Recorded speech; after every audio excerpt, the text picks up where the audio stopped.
చెప్పండి మీకు ఎలా అనిపిస్తుంది? అంతర్జాతీయ యోగా దినోత్సవం రోజు 11వ అంతర్జాతీయ యోగా దినోత్సవం ఈ రోజు.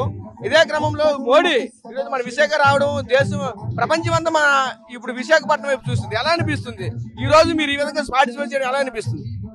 మాకైతే మాత్రం చాలా ఆనందంగా అనిపిస్తుందండి.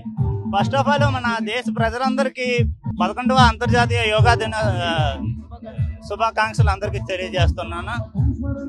అందరూ రావడం, తెల్లవారుజామునే లేచి మంచి మెడిటేషన్ గా రావడం, అందరూ ఇలా ఈ డ్రెస్ కోడ్ లో చూస్తుంటే చాలా ఆనందంగా అనిపిస్తుంది. నేవీ చాలా బాగా రిప్రజెంట్ చేసింది. ఎక్కడెక్కడో విజయనగరం, శ్రీకాకుళం, అనంతపురం, గుంటూరు నుండి రావడం చాలా ఆనందంగా అనిపించిందండి నాకైతే మాత్రం. ఇంకా తెల్లవారుజాముని సన్ రైజు, ఒకేసారి డార్క్ మూమెంట్ నుండి లైట్ మూమెంట్ రావడం చాలా ఆనందంగా అనిపించింది నాకు. ఇంకా మా వాళ్ళందరూ చూడడం, మా నేవీ వాళ్ళు, నేవీ స్టాఫ్ ఇదంతా చాలా బాగుందండి. చాలా ఆనందంగా అనిపించింది. అంతేనండి. దేశ ప్రజలందరికీ మరోసారి యోగా శుభాకాంక్షలు చెప్తున్నాను.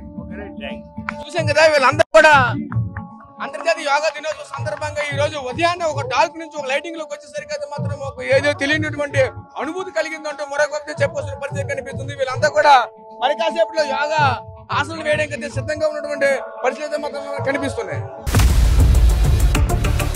ఇండియా పాకిస్తాన్ తాజా అప్డేట్స్ కోసం డౌన్లోడ్ చేసుకోండి RTV లైవ్ యాప్.